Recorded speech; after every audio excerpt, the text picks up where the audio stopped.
Pán s vami. Čítanie zo svätého Evanjelia podľa Lukáša. Sláva tebe, Pane.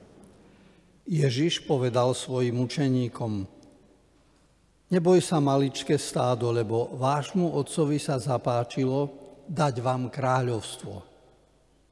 Predajte, čo máte, rozdajte ako almužnu, robte si mešce, ktoré sa nezoderú, nevyčerpateľný poklad v nebi, kde sa zlodej nedostane a kde moľ neničí, lebo kde je váš poklad, tam bude aj vaše srdce. Bedrá majte opásané a lampy zažaté. Buďte podobní ľuďom, ktorí očakávajú svojho pána, keď sa má vrátiť zo svadby, aby mu otvorili hneď, ako príde a zaklope. Blahoslavení sluhovia, ktorých pán pri svojom príchode nájde bdieť. Veru hovorím vám, opáše sa, ich posadí k stolu a bude ich obsluhovať. A keď príde pred polnocou alebo až nad ránom a nájde ich bdieť, budú blahoslavení. Uvážte predsa, keby hospodár vedel, v ktorú hodinu príde zlodej, nedovolil by mu vniknúť do svojho domu. Aj vy buďte pripravení, lebo Syn človeka príde v hodinu, o ktorej sa nenazdáte. Peter mu povedal: Pane, toto podobenstvo hovoríš iba nám alebo všetkým? A pán povedal: Kto je teda ten verný a múdry správca, ktorého pán ustanoví nad svojou čeľaďou, aby jej načas dával určený pokrm?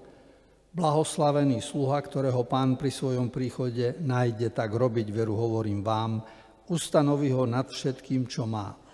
Ale keby si ten sluha v srdci povedal: môj pán volaj, ako nejde, a začal by byť sluhou slúžky, jesť, piť, opíjať sa, pán toho domu príde v deň, keď to najmenej čaká, a v hodinu, o ktorej nevie. Oddelí ho a dá mu podiel medzi nevernými.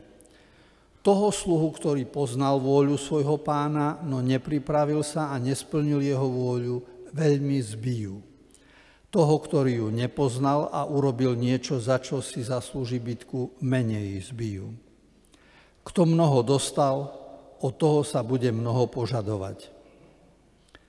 A komu veľa zverili, od toho budú viac žiadať. Počuli sme slovo Pánovo.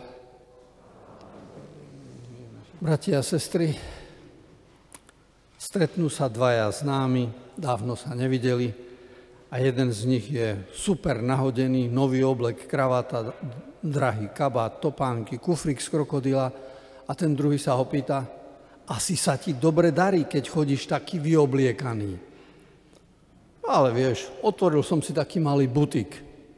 Hej, a s čím? No normálka, so šperhákom. Ako nazvete človeka, ktorý obchod otvára so šperhákom? A okrem toho sú aj zlodeji v bankách alebo v domoch. Zlodeji sú aj v štátnom rozpočte a na všetkých úrovniach. Pomenovaním zlodej, toto pomenovanie dáme niekomu, kto ukradne euro, aj toho, kto ukradne milión. A zdá sa, že s vývojom ľudstva sa aj zlodejstvo zdokonalilo. Čiže dnes aj zlodeji sú už na vysokej úrovni v spolupráci s počítačmi a umelou inteligenciou.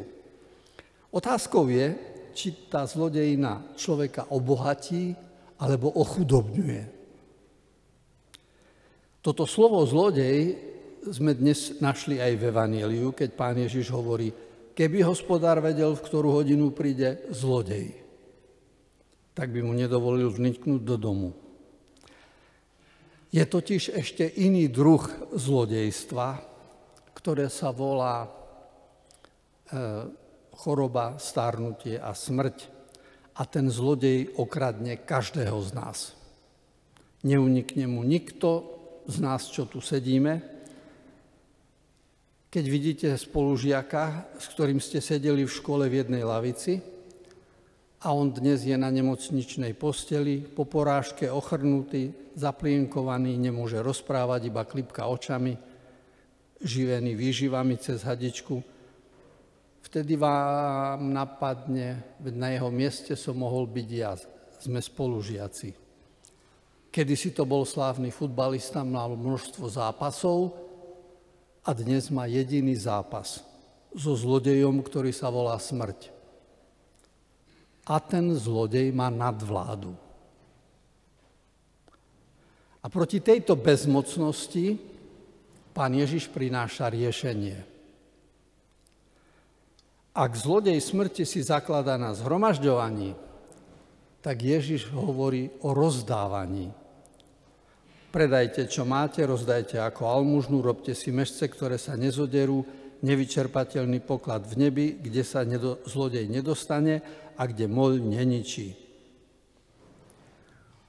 Toto znamená 4 skutočnosti. Prvá je odpútanosť od pozemských vecí. Druhá, dôvera v otcovú prozreteľnosť. Tretia, vnútorná bdelosť. A po štvrté, aktívne očakávanie Božieho kráľovstva. Čiže to neznamená pasivitu voči pozemským veciam. Ježiš nás nenabáda k lenivosti, ale jeho zámerom bolo zbaviť nás úzkosti, nepokoja a strachu. Preto robiť si mešce znamená preukazovať dobro. Ježiš ukázal, že existuje väčšia sila, ako je zlodej smrti. A to je naša schopnosť pomôcť, poradiť, poslúžiť, obetovať sa pre druhých, čiže prejaviť lásku. Táto sila v nás má dosah aj na večnosť. Nenáhodou sa hovorí v knihe Pieseň piesní, že láska je mocnejšia ako smrť.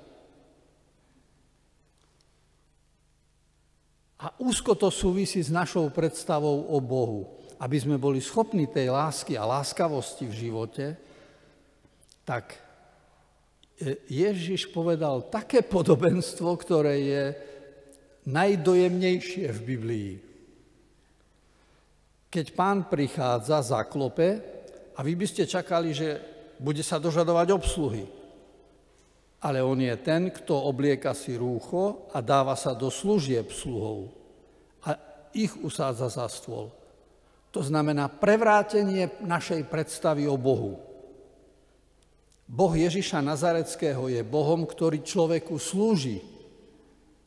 A nerobme mu krivdu tým, že mu znetvoríme tvár a urobíme z neho pána, ktorému sa slúži.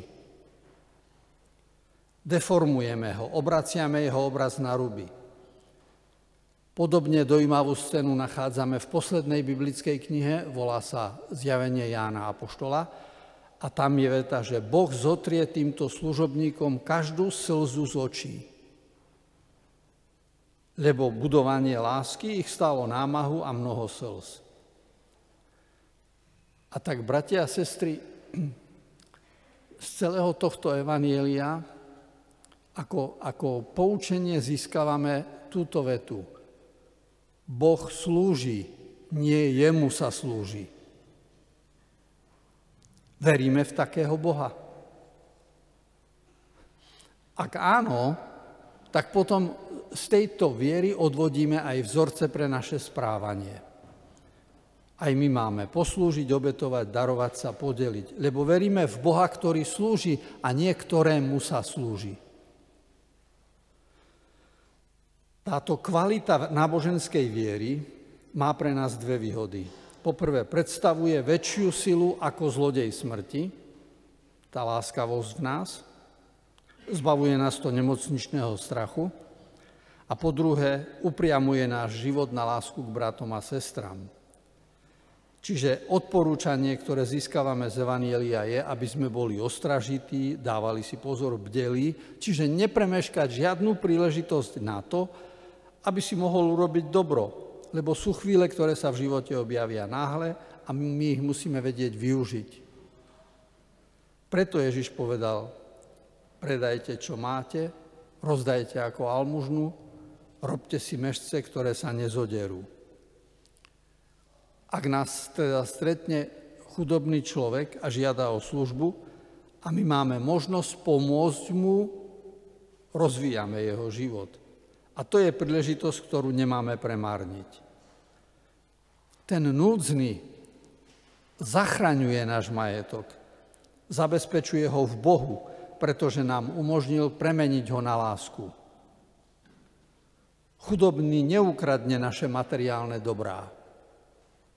Zachraňuje nám ich, pretože ich zachraňuje v Bohu. A toto je bedlivosť, ostražitosť. Toto je Ježišova výzva proti sile zlodeja, ktorý sa volá starnutie a smrť. Takže dnes si musíme aj spýtovať svedomie. Čo je môjim pokladom, mojou prioritou, mojou podstatou, ktorú si najviac cením? Predsa nemôžem na prvé miesto postaviť ani ekonomické postavenie, ani slávu, ani úspech, ani moc. Lebo skúsenosť nás učí, že mal by som nasmerovať život na ten, ktorý nepominie a ktorý zlodej neukradne. Je to život náročný, lebo je to život podľa evanjeliovej lásky. A ešte, bratia a sestry, na záver jeden príbeh. Vraj v holičstve bola britva, ktorá bola sama a tak sa trochu pozerala dookola, vytiahla čepeľ, ktorá odpočívala v púzdre a keď na ňu zasvietilo slnko, celá žiarila. A vtedy si britva pomyslela, a ja by som mala v tomto biednom holičstve holiť brady a donekonečna opakovať stále tie isté pohyby, len by som otrávila svoje nádherné telo. Lepšie bude, ak sa ukryjem, aby som si v pokoji užila zvyšok života. Skryla sa teda na mnoho mesiacov a nik ju nemohol nájsť. Raz si chcela trochu vyjsť na vzduch, vyšla z púzdra, obzrela sa a beda.